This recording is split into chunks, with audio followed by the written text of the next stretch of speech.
There we go. They always move things around in me, so I can't find the buttons. But welcome. Thank you, everyone, for joining. This is the quarter one MCH Action Team meeting.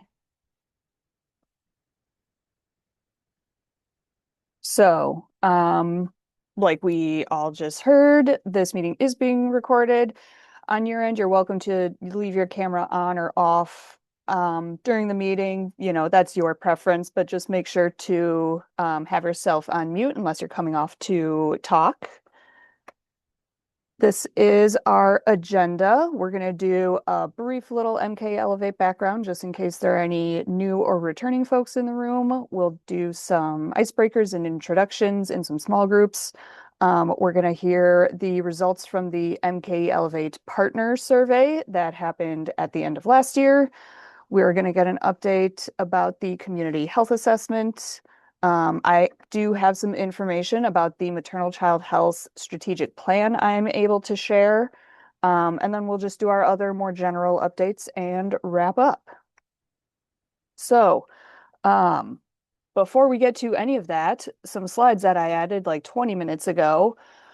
I don't know how much any of you have your news tab open, but at about 10 p.m. last night, the state assembly decided that they would be voting on postpartum Medicaid extension. Just to make sure everyone is familiar with that, upon pregnancy, the eligibility threshold for Medicaid goes down. I mean, it goes from 100% the poverty level to 300% so that more people can qualify. That currently ends at 60 days postpartum. This is the vote to extend that to 12 months postpartum. The state Senate passed this extension back in April of last year. And so the state assembly is quite literally, as we speak now, it is on the floor. They are talking about that bill specifically. It is presumed to pass, but if I seem a little distracted, I have been watching that for, since they started. And if you see something come over my cubicle here, it's because my colleague right behind me will be notifying me. I was really hoping to have something to put in the status here, but they, things just take a while. So I might pop in on some of my fellow presenters to, make the official announcement. This is what we're waiting on. This is what I'm waiting on very actively right now. So if I am more scattered than usual, this is why. So, to get to our regularly scheduled agenda, just a brief background to make sure everyone's on the same page with MK Elevate. This is the name that we have given Milwaukee Health Department's Community Health Improvement Plan. These are plans that health departments run on cycles. Ours is on a 5-year cycle, and they are community-driven plans to improve the health and well-being of Milwaukee residents. It's community selected priority areas, and then we have also identified the overarching priority of addressing racism and health equity across all of the health topics that MK Elevate is working on. And there's the vision of a Milwaukee where all people are thriving in safe, healthy, and equitable neighborhoods.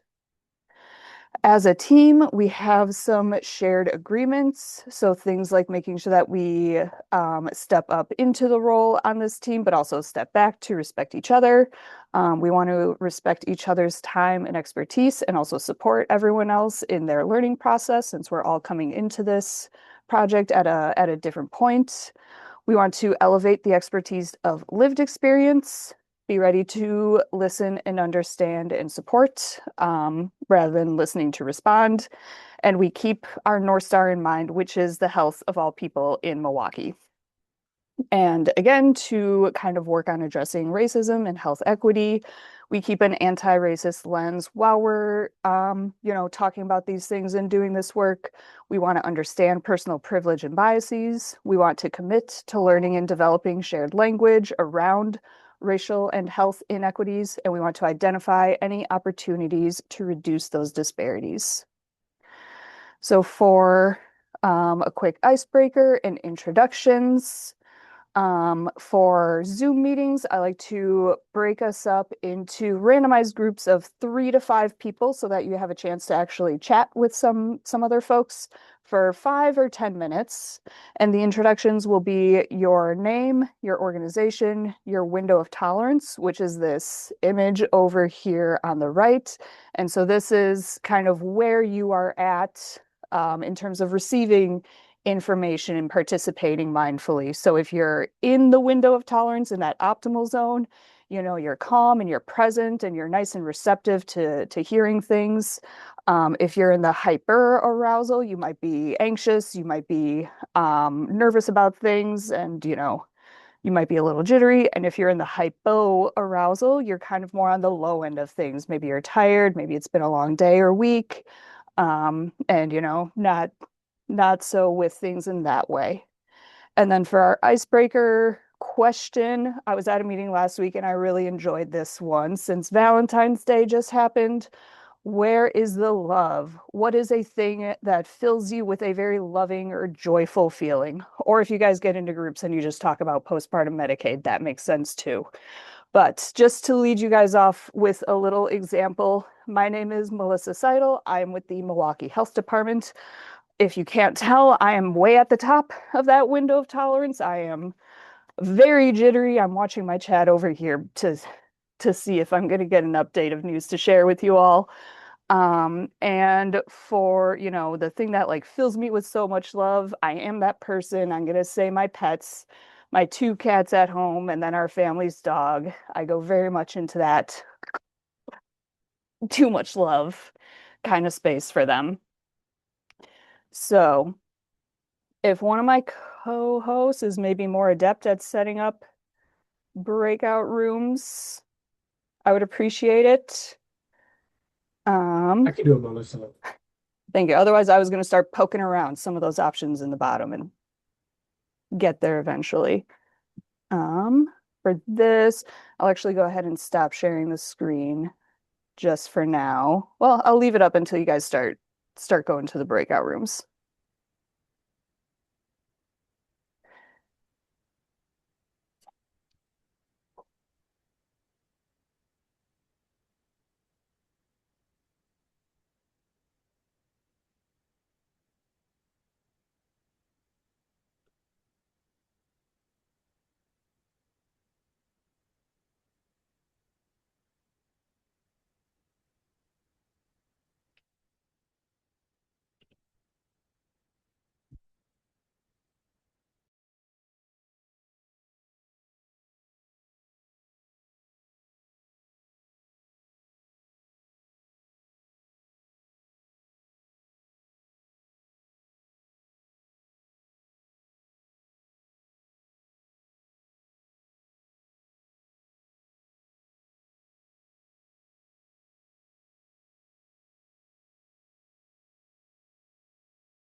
So it looks like there are a few of you still here. If you see an option to join a breakout room, please go ahead and do that, and you'll have a couple minutes to chat with some fellow action team members.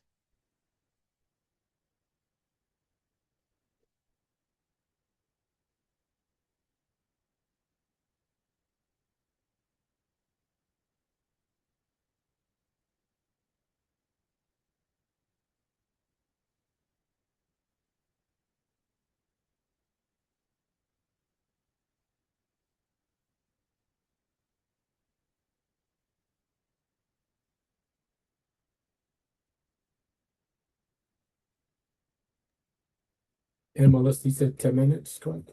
Or Let's I think I split. I mean, I opened the breakout rooms at 4:12. So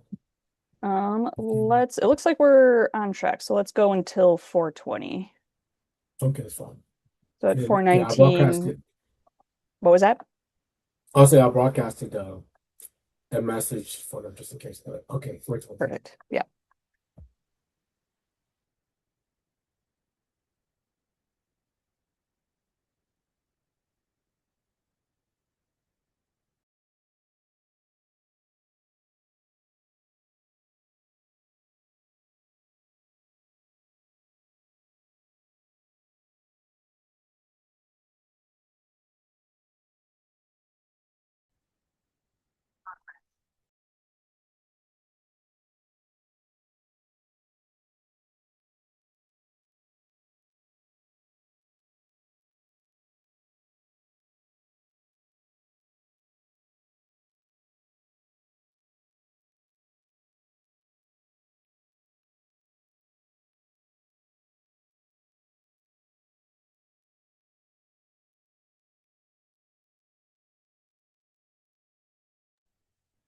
We'll let the last couple groups finish up their last comments.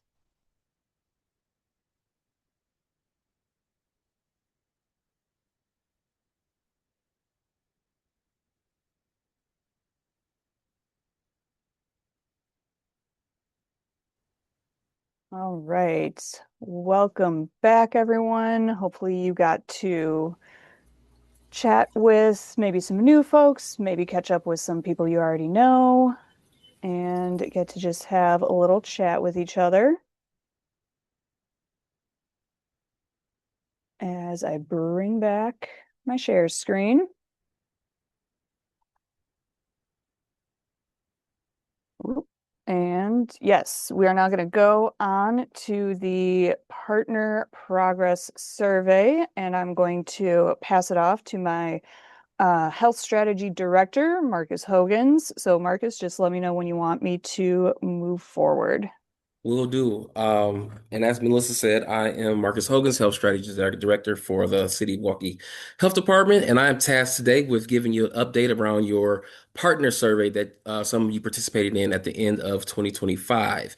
And so I'll give a quick overview of community engagement activities. I'll go into some more specific maternal and child health goals and objectives, and then the survey results. Um, yeah, move forward. All right, so here's what engagement looked like over 2025. Across all of our steering committee and action teams, there are 85 implementation partners. So there's great work with connected with the community. There were 13 new partners that joined across those activity groups in 2025.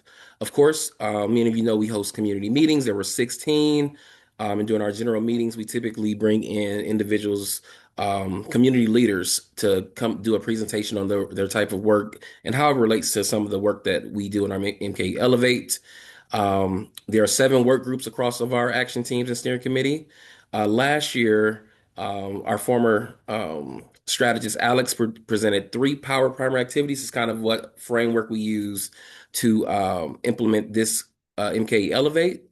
Of course, 22 outreach events. I think some of the higher numbers, like we had over 17,000 views on social media and nearly 1,000 interactions across the time. So you can move forward, Melissa. All right, so some maternal child health specific numbers. So there are 25 total implementation partners. Last year was kind of busy. We had 5 new partners. So I encourage you all, if you are not, if your organizations are not implementation partners, consider being an implementation partner. Is this an agreement to share data with us as we kind of promote some of the work that's going on in maternal child health space? There are 3 monthly work groups: healthy birth outcomes, sexual and reproductive health, and the maternal and behavioral health. And then those are a list of the activities, the power primers that participated in this group. So the community engagement to ownership spectrum, and then storytelling activity. Move forward.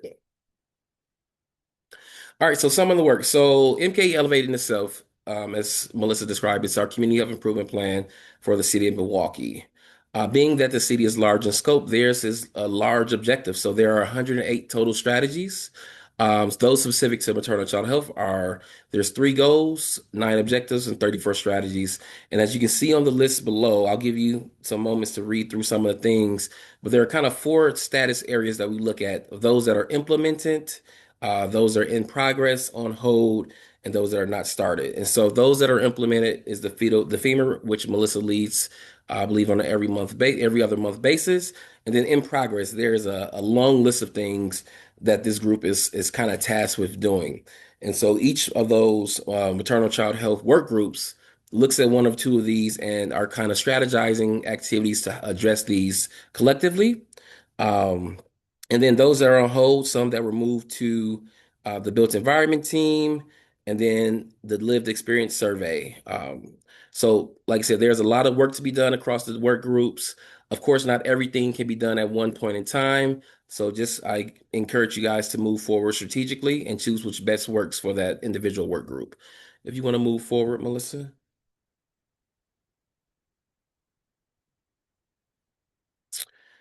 All right, so here is the partner survey and some specific MCH related data. So there were 62 total responses, of course, across all groups. Nearly a third, or over a third of those were from the maternal child health. So we appreciate the commitment that you guys have, bring to the work. 51 completed survey responses. Nearly half of those were partner responses from maternal child health.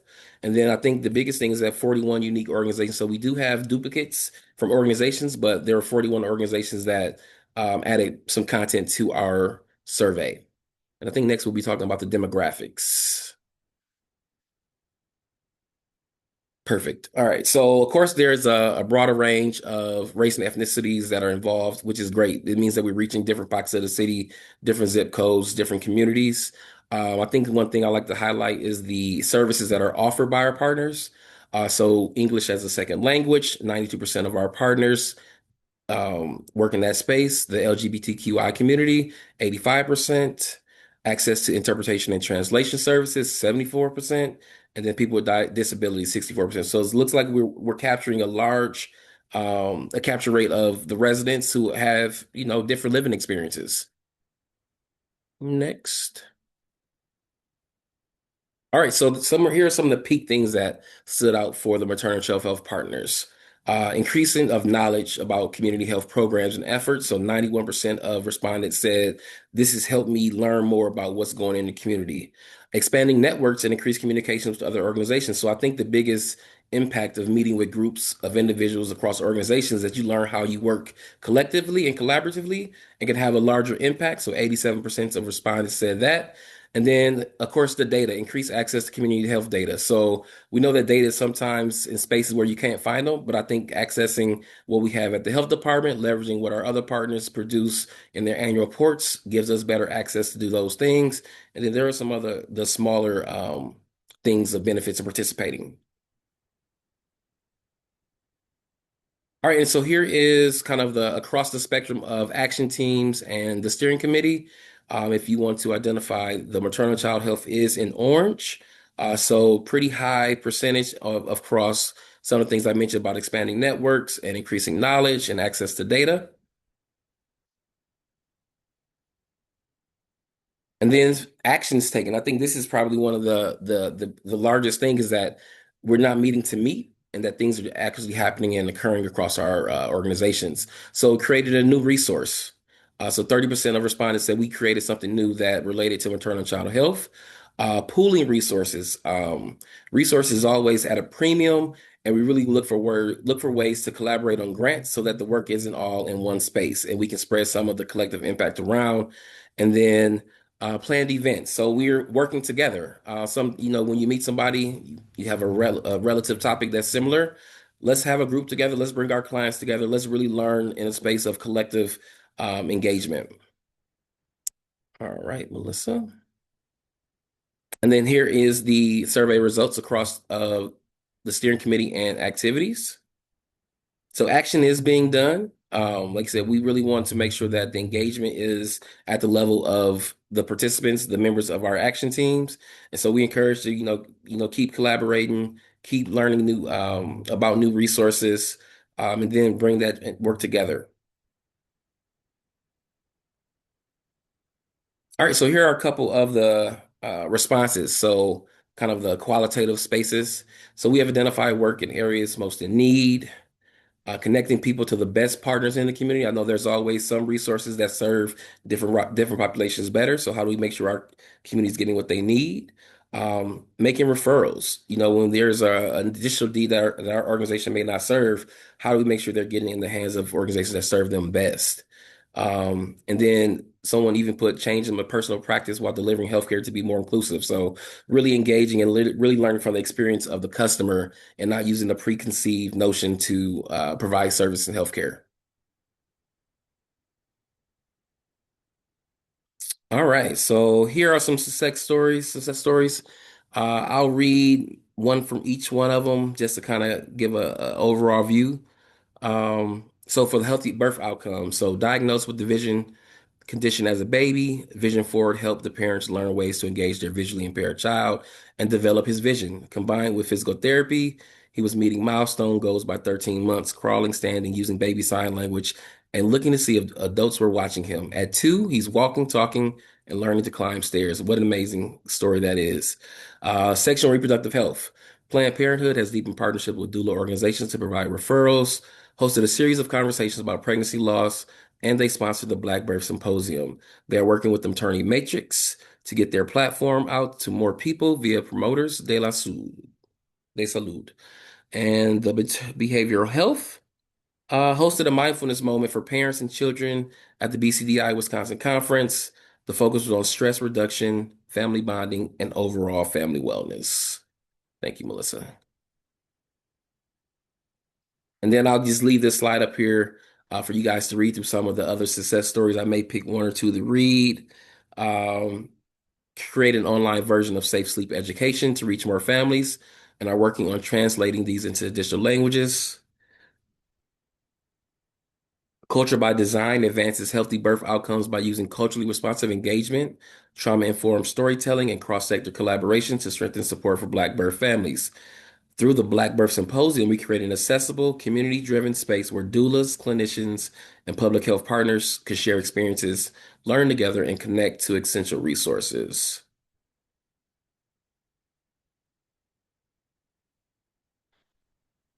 And then, Melissa, I'll let you decide when you want to move on as they read through some of the other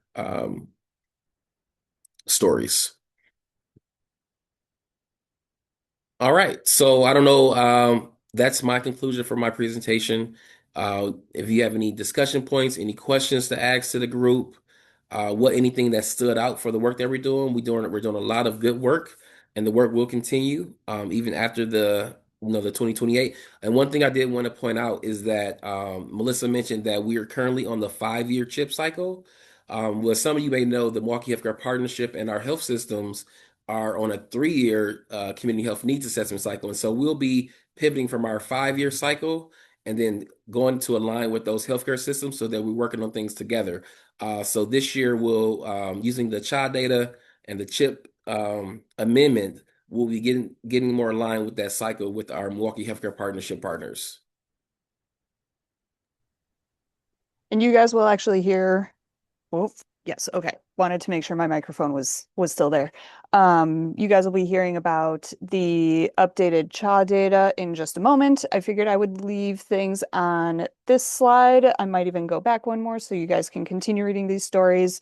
If anyone has thought of, like that kind of final slide said, if you have any questions about these survey results, if there's anything you want to discuss a little further, if it gives you thoughts for directions we should try to go over the next couple of years. If there's a previous slide you maybe want to see again. I can also go for, I know we went through this one a little quickly as well. These are just sort of, it's the same bucket of success stories. These are just ones that kind of mapped a little closer to some of our goal areas, whereas the ones in the speech bubbles were a little more broader or honestly trying to fit things across different slides came into play as well.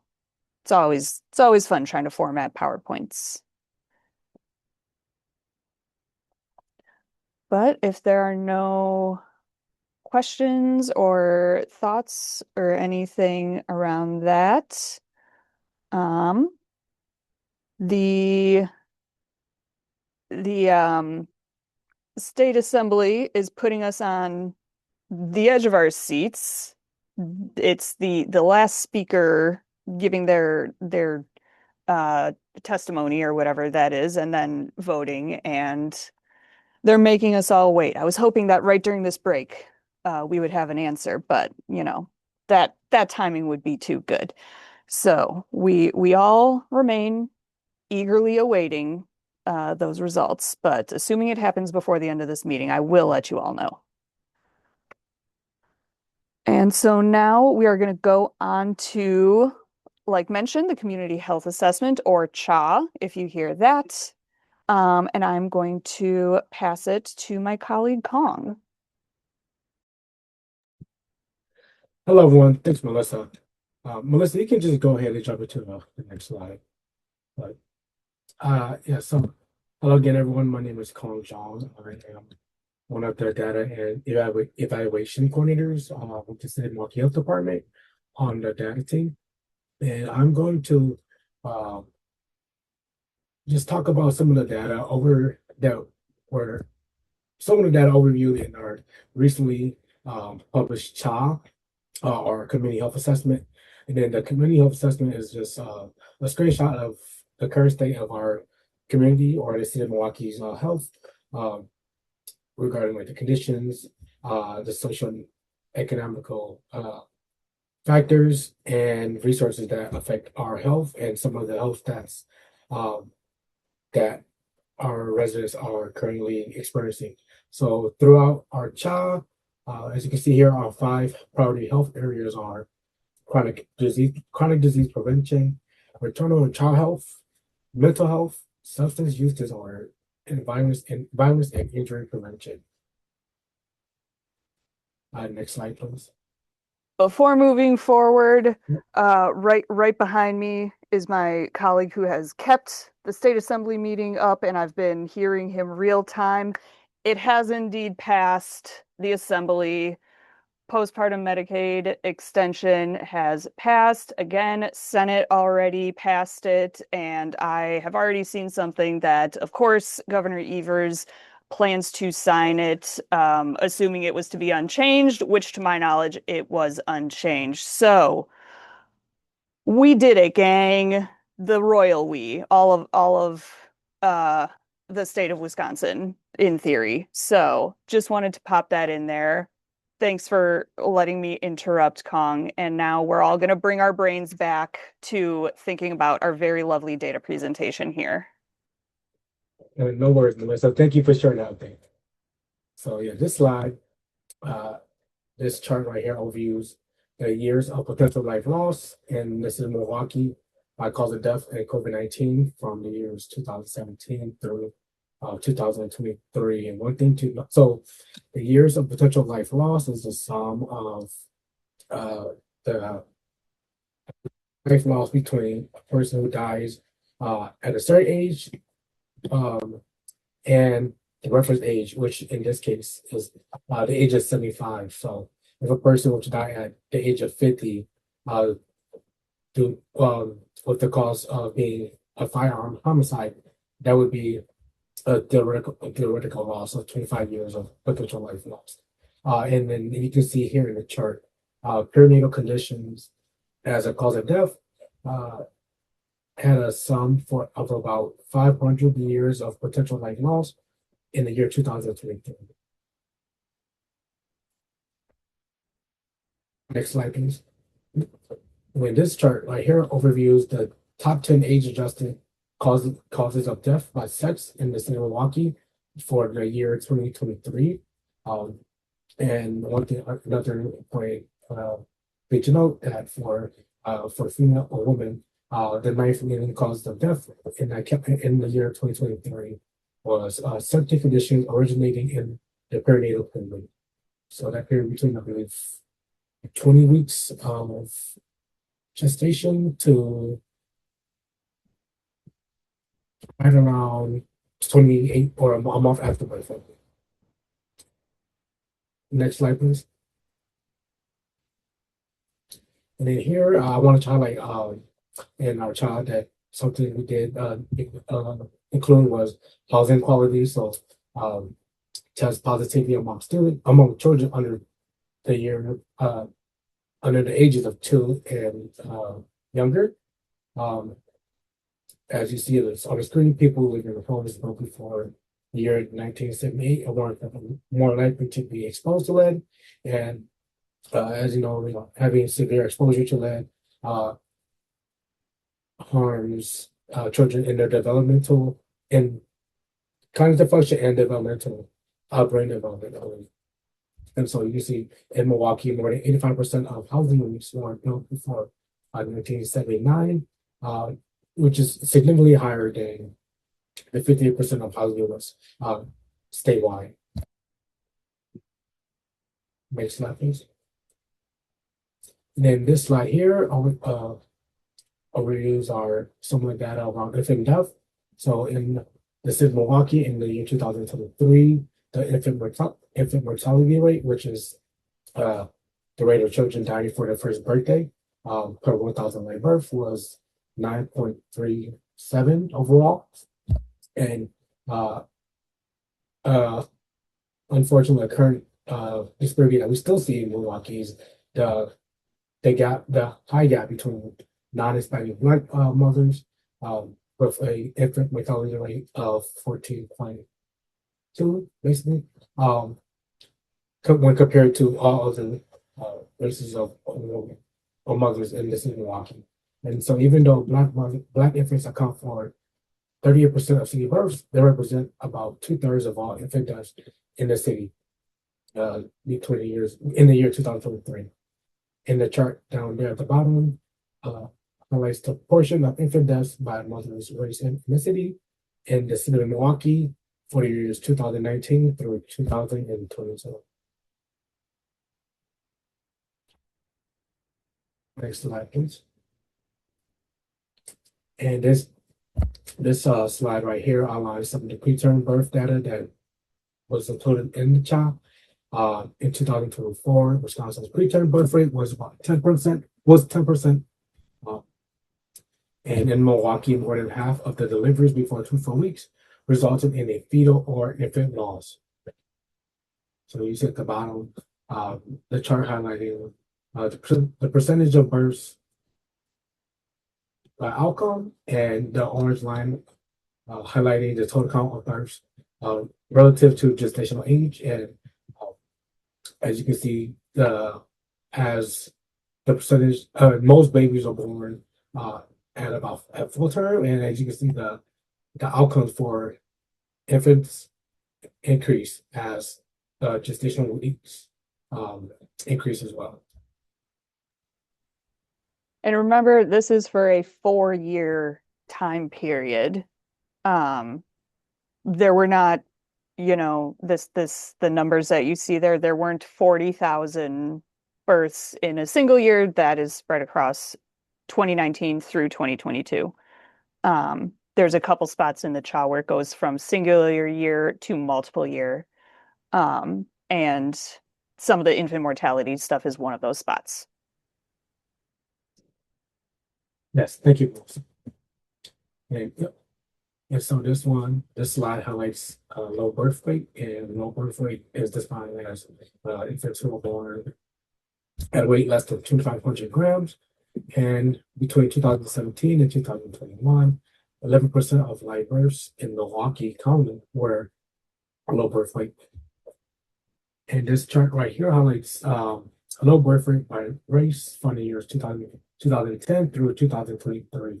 And as you can see, non-Hispanic Black infants are born at a rate higher, at a significantly higher rate than the average, which is the sum of all other races, in low birth rate compared to every other race.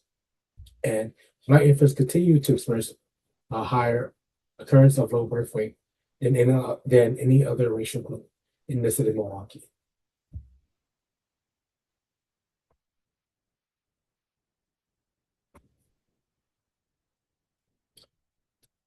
And that is all of the data points that I had to share with the group regarding the community health assessment.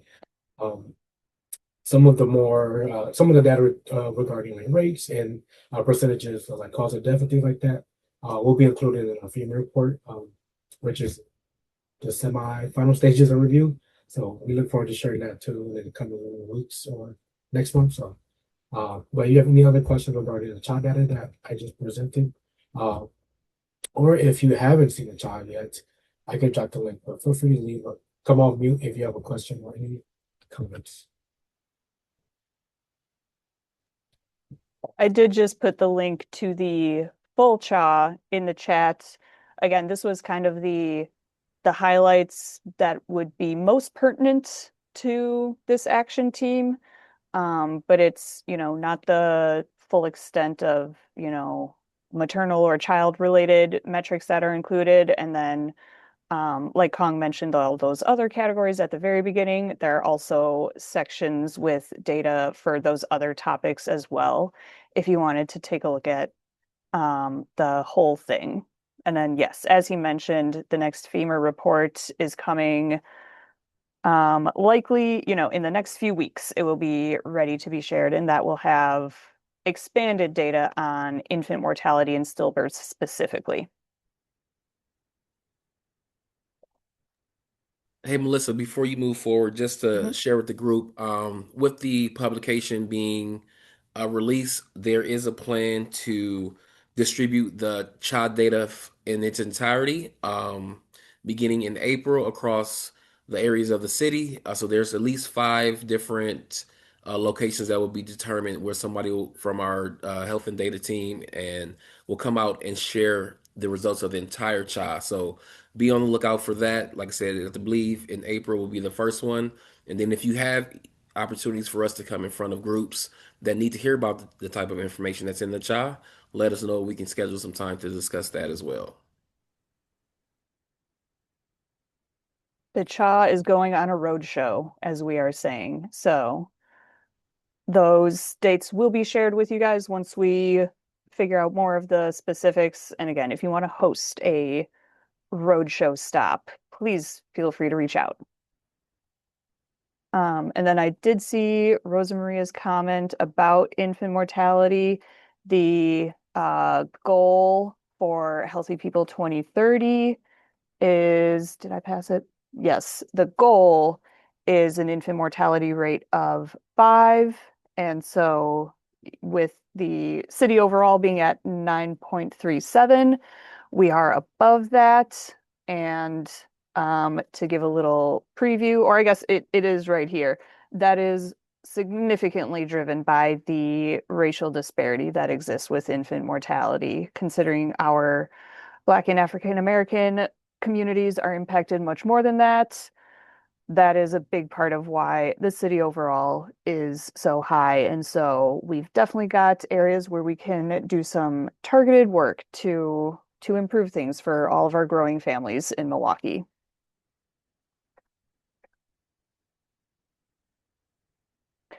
And so now to give you all a brief update about the maternal child health strategic plan. If you have seen in previous meetings, we may have mentioned something about an MCH blueprint or something like that. This is what that was referring to, and we are now underway. So the plan is going to be grounded in health data and research. There is going to be plenty of community engagement with lived experience also being a part of it. The goal is really to take a systems level approach to working on these MCH issues and strategies. And as I think everyone on this team can expect, it's going to be very cross-sector because you can't solely focus on one area. Maternal and child health spans a lot of sectors. There's going to be, coordinated action at the end of this plan and hopefully ongoing learning as well. And this is being developed with the assistance of a contracted consultant to help us put this plan together. And so there are 4 general phases for plan development. Phase 1 was, that very beginning initiation process and then kind of developing the project itself. Phase 2 is data collection and input with stakeholder input. Then after that, we'll be going towards analysis and developing those strategic priorities. And then phase 4, putting it all together. Rosa Maria is available. And so I believe we're moving from phase 1 into phase 2, I believe. Yes, we are getting into phase 2 now. Yeah, we are pretty much in phase 2. We've initiated the project, met with our steering committee, and are currently in the process of gathering data and lists of stakeholders to reach out to. Some of you all might be on the list. So that still needs to be decided on to within the capacity of the contractor, of course, to do to reach out to some identified stakeholders either via survey or interview or focus groups. So that still needs to be decided. But so getting a lot of stakeholder input, all the interviews, and focus groups and surveys that will be done in this phase. So this is a very busy phase. So stay tuned for that one. And then phase 3, we'll take all that information and analysis, and then identifies like a strategic priority, almost like us starting to have the draft for a strategic plan. And then the strategic plan development, of course, is in phase 4. We're actually pulling together the actual plan, getting final inputs, and moving forward with that. I will say one other thing about phase 2 is also all of that research. So there's a lot of resources and data that's been presented even today. So that are some of the pieces that the consultants are looking at, in addition to a whole other slew of data pieces and reports to help identify some issues as well. So lots of research in phase 2. And then where we currently are, as those, phases are shifting, there has been a steering committee meeting, which includes leaders from hospitals, the health systems, state maternal child health, the FQHCs, as well as community organizations, academics, the community, and of course, us here at the health department. And like Rosa Maria was already explaining, we are in the data gathering phase. And again, like she mentioned, you guys are, of course, very strong partners and stakeholders. And all of my contacts for this team as well as the FEMUR team are available to the consultants. And there's a number of ways input can happen. Like Rosa Maria mentioned, it could be a direct interview. We're going to be developing some surveys, some focus groups, multiple ways to do that. And we want to do a lot, but we've got an end game of June. And so, compressed time frames is going to kind of be a determining factor in terms of how many folks we're able to super directly involve. So I'm hoping to get to as many of you as possible in that process because, again, you have all been very strong partners. And then I think there had been a question, but maybe it was already confirmed. Rosa Maria, there are community members involved in the process. Yes, it looks like you're answering it there. It's typing it up just as we go. So yes, we have one. It's a small group. We have to limit to be able to pull a bunch of people together on a regular basis. So we do have somebody with some lived experience on the team. And then I didn't necessarily run this past Rosa Maria, but I will suggest that if any of you know of major like data reports, other existing MCH strategic plans, like if your organization has a strategic plan or, things like that, that would be informative to this. We don't necessarily have everything on hand or have knowledge of everything. You can send that directly to me and then I will pass things along as appropriate. Doesn't have to be right now, by any means, but if you think on it, also do this soon because again, those phases are chugging along. So in the next few days or so, if you're like, oh wait, we have a really comprehensive report, if it's something like that, please send it my way. I will say, I may not look too excited because I'm starting to get a migraine, but I am very excited about this project and the process and engaging with many of you also. I think this will be a lot of bringing together some strategic planning unity and working with the committee as well to think about how do we maintain the momentum and sustainability of the work recommendations. But more to come. And again, once something is ready, you guys will absolutely be hearing about it from me. You guys won't stop hearing from me. Just constant emails from me. All right. So now we're kind of moving ahead on some things. So now this is just kind of, as we're into 2026 now, we'll just do a little overview of where this action team is and where we're thinking we might go. So I do have a memory of making this table, but now that I'm looking at it, I'm like, boy, howdy, this looks unfamiliar. Um, so this is kind of a little quarter by quarter estimate of what we might be doing. So this group, this MCH action team, like we saw in that partner progress survey, collaboration, networking, info sharing, that's the really powerful stuff, and that is going to keep going. As always, we can find more members. If you know of additional folks who you think would be a great part of this, you can send them my way, so that we can, keep growing this network here for ourselves. Also, a little bit related to that, I think I saw maybe a few names that are new to me on the attendee list. If this is your first meeting, please feel free to put your email in the chat. You can send it potentially directly to me if you would like, or you can email me. I'll put my information in here. That way I can get you added to the meeting invite for future meetings and the email list so you can get the many, many emails that I send out. So my email is in the chat there if you want to reach out to me privately. And so separate from the MCH action team, we now have the work groups, which are the subcommittees working on our goal areas.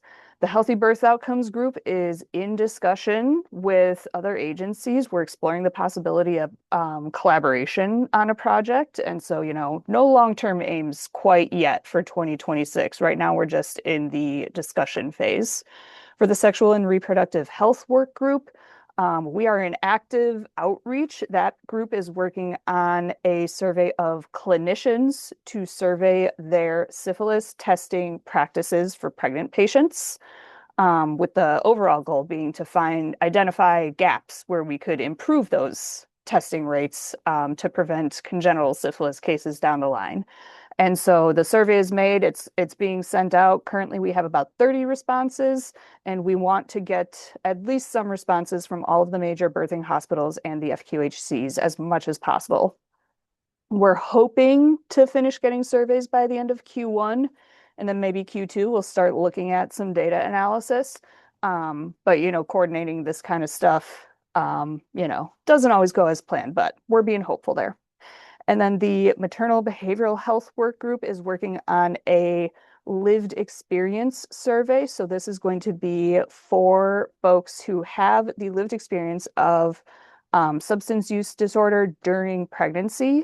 And it's to get their experience of the things that helped and factors that hindered their ability to seek out and receive treatment or assistance while going through that experience. And so we have now completed the draft questionnaire, and we're in the process of getting it reviewed, getting externalized to take a look at it and make sure that the questions are asking the things we want to be asking. And then we're hoping we'll be ready to start sending it out in early Q2. So that's kind of a snapshot of all of our activities and what we're hoping to do. And some other just very high level and general aims. Once again, keep bringing people into this coalition. For those work groups, if one of them sounded interesting to you, again, please feel free to email me directly about that, and we can absolutely talk about bringing you into the process. But I want to make sure folks recognize their own capacity. So it is a work group that might come with some additional meetings or tasks. So just be aware of your own capacity there. But then for the MCH action team, it's largely these quarterly meetings. And the strategic plan is going to try to work on this second bullet point here, as well as, all the work that we're trying to do to network and connect with each other and hear about each other. We want to make sure there's connectivity between this team and other initiatives because as we all constantly learn, there is so much more going on in the maternal child health space than any of us know about. So we really want to be able to lift things up and know what's going on and start, compounding on our efforts. And then again, we want to keep networking, resource sharing. I want to help you guys connect with each other as much as possible and keep having those, the multiplier effect, as it were. The for this team, there is the Google site. I know Google is not the most friendly platform for all institutions, but it's the easiest to share across different agencies. The permissions are easiest. This is a resource hub, sort of. I just put the link to it in the chat. It is view only for all of you guys. It hosts information. Right now, there are no collaborative functions, but it will show you a little rundown of the work group and it'll have the 2026 meeting calendar on there. And it also has all of the prior meeting presentations and meeting notes and things. So if you're ever thinking, oh, I think last summer there was some information in that meeting that I wanted to see, you can click on this Google site link and you'll be able to find information like that hosted on that website. I believe I also saved it into the calendar invite. So if you ever are wondering where to find it, you can just go to the calendar invite.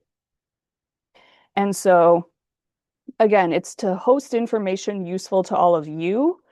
So if you've got a program flyer or a resource flyer or something like that, not necessarily for like a one-time event, but more so like, a standing program type of thing, I am happy to get that posted on there. So go ahead and just share it with me. And if you ever take a look at it and have a suggestion, I would also love to hear that because I'm still a little bit like, what more should I put here? And so if you guys let me know what you would use it for, please do let me know. Click it. All right. Last few things. Just a couple of updates. The Black Birth Symposium is coming up on May 8th and 9th, with May 8th being the kind of more usual conference style date with the, breakout rooms and posters and sessions and things like that. And then May 9th is a very community focused day. They have announced that registration is going to open on Monday, February 23rd. So that is this coming Monday. I'll make sure to hold the follow-up email until then so that I can make sure to have that link to send out for all of you guys. Another announcement is the health department's STI clinic is back up and running. They had to suspend their services back in the fall because there was quite a bit of staff turnover and changes happening at the same time, and they simply did not have the capacity. They are staffed up, everyone's trained, and services have resumed at the Keenan Health Center. So that's very exciting for us. I also have in my notes one more thing that I'll be able to get shared in the chat. It is Civic Bites, which is a conversation and snack with Paulina Gutierrez.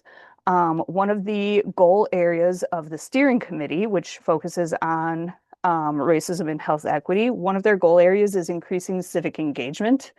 And so on Saturday, February 28th in the morning, there's going to be this Civic Bites event at the Mitchell Street Library for teens, adults, and older adults.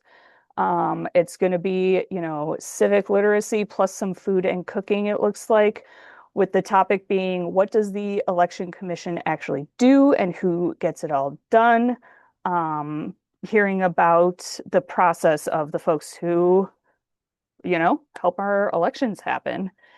And I might have to go check through some other notes. It looks like there's supposed to be a registration link that did not come into my notes. So we'll find that, or if nothing else, this will be included in the follow-up email. And I think the last couple slides are just, the next meeting. So I'm gonna click through right now.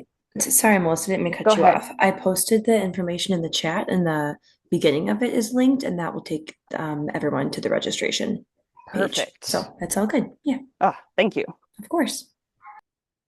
Um, it looks like I do have a little more, go backwards slides.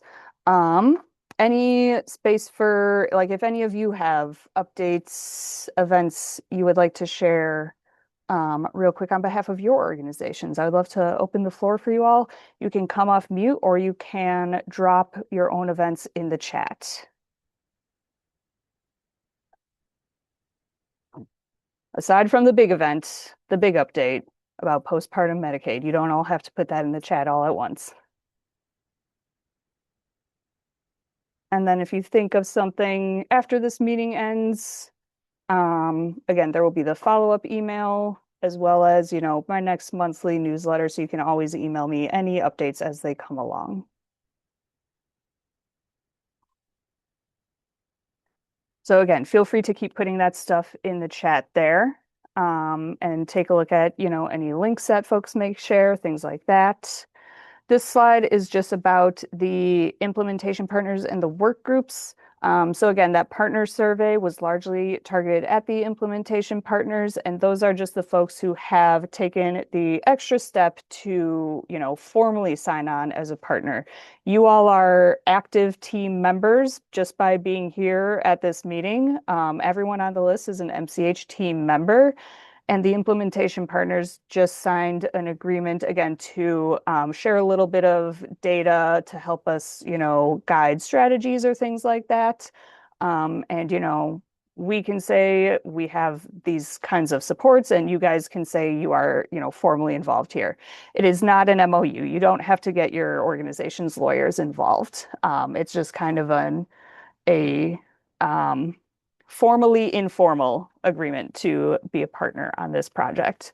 And then, like I mentioned, the work groups, if you are interested, please let me know. Just be aware that, there might be some extra meetings or possibly some extra tasks that come. These are the next meetings coming up. Again, these are quarterly. So the May and August meetings, we are going to hope will be in person. We like to use warm weather to try to meet in person as much as possible. There might be an update about the May meeting. I'm not going to say too much right now, just so that way you guys don't have to worry about it. But that is a conference week for some folks. So I will make sure to send any updates well in advance. And then if you scan this QR code with a phone, or we've got a link that I can put in the chat for a very quick meeting evaluation. This is just really helpful to let me know how I can improve these meetings. And if you are not attending this meeting within your professional role, this is also where you can let me know if you are requesting compensation.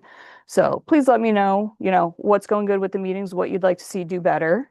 And yeah, again, thank you all for attending. We're done early for once, which never happens with my meetings. And so I want to enjoy that and let you guys go ahead of time. But also, I will hold this space. Please keep sharing events in the chat if you'd like, or come off mute if you want to share. Now we'll try to stop. Oh, there we go. Thank you all. Where stop share button. Okay. So again, if any of you were forwarded this calendar invite, or if you do not get regular emails from me but are interested in seeing those emails, please make sure that you get me your email address somehow. You can either put it in the chat or you can email me directly. That way I can get you added to all the lists.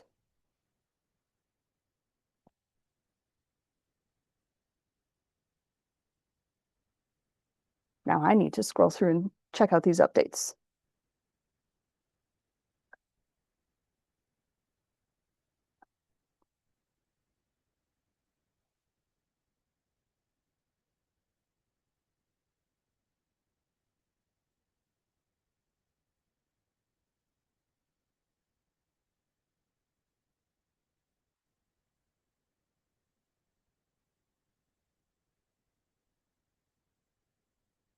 Thank you so much, everyone.